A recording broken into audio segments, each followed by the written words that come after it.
Rams won the Super Bowl. They're champions. It's amazing. I don't really respect that team very much, but wow, they're champions now. What what do we learn? What was reaffirmed from the outcome of that game in terms of, what applies to the 49ers? Yeah, I think there's three big things, um, and I think it's the three most important elements of um, building a football team. It's the having a quarterback that can that can make plays for you when necessary. I think both teams had that, so that kind of canceled each other out. Then I think there's pass rush, which you saw Right. there's a big difference in the two. Like the Rams were um, the Rams sacked Joe Burrow 7 times.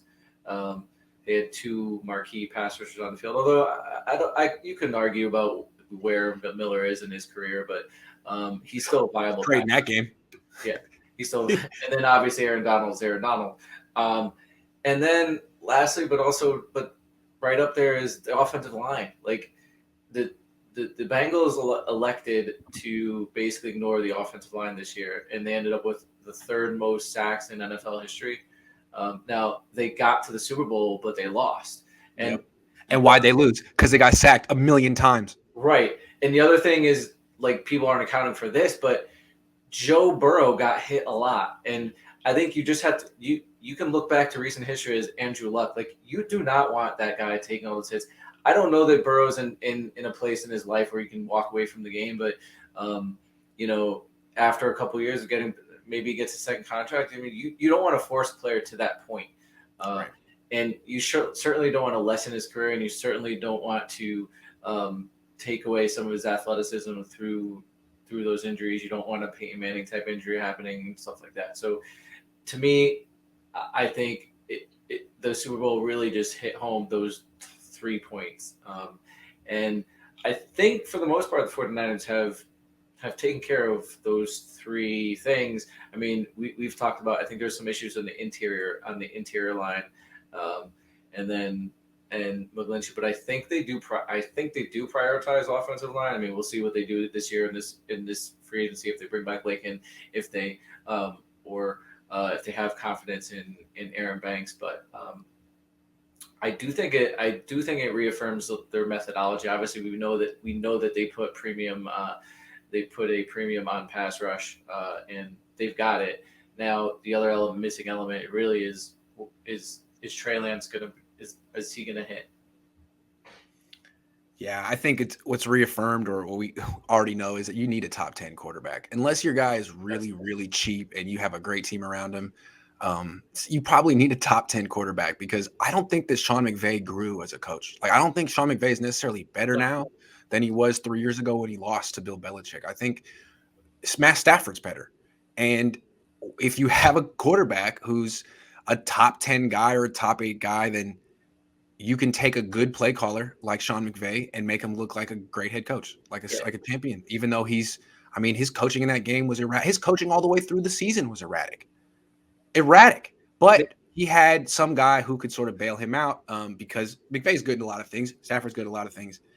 So much better than Goff. I think maybe the same thing could be true for Kyle Shanahan. It's just funny. Like he said no to so many top 10 quarterbacks. McVay never did that. McVay said yes to the first one he got. He got a chance to acquire. Kyle seems to think he can do this with lesser quarterbacks. So I don't know. Maybe this was a good lesson for him. You probably should have just gotten Stafford this year, unless you really are confident in Lance. yeah. I mean, I saw I think I don't know. We'll see what Lance is, but I think he learned or started to learn his lesson when he drafted Trey Lance that he needs a top 10. He needs a top 10 quarterback.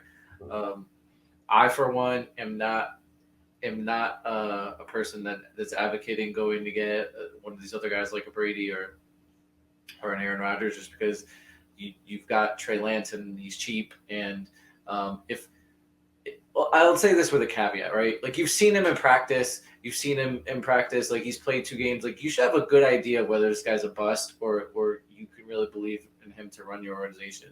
And if you do believe in him, I think you should stick with him.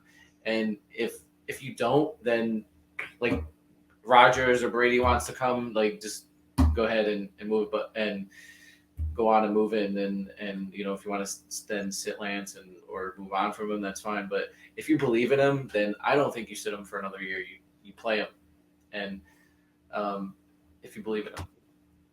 See, I disagree. Like, I get the quarterback that gives you the best chance to win. The reason I was all in on playing Lance this year is I watched him and Jimmy Garoppolo both play in training camp, and I sincerely believed Lance was better. I did. Now, he didn't play with the starters as much. Maybe I was wrong, but that's what I believe. I mean, I don't think Lance is better right now than Aaron Rodgers or Tom Brady. That's a different equation. So if Lance would have to sit for a couple years or one more year behind one of the greatest quarterbacks of all time, he could probably do it, and he'd probably be good for him. But that's a different discussion for another time. Yeah. I just don't understand. Jimmy. I hope your career goes well somewhere else, man.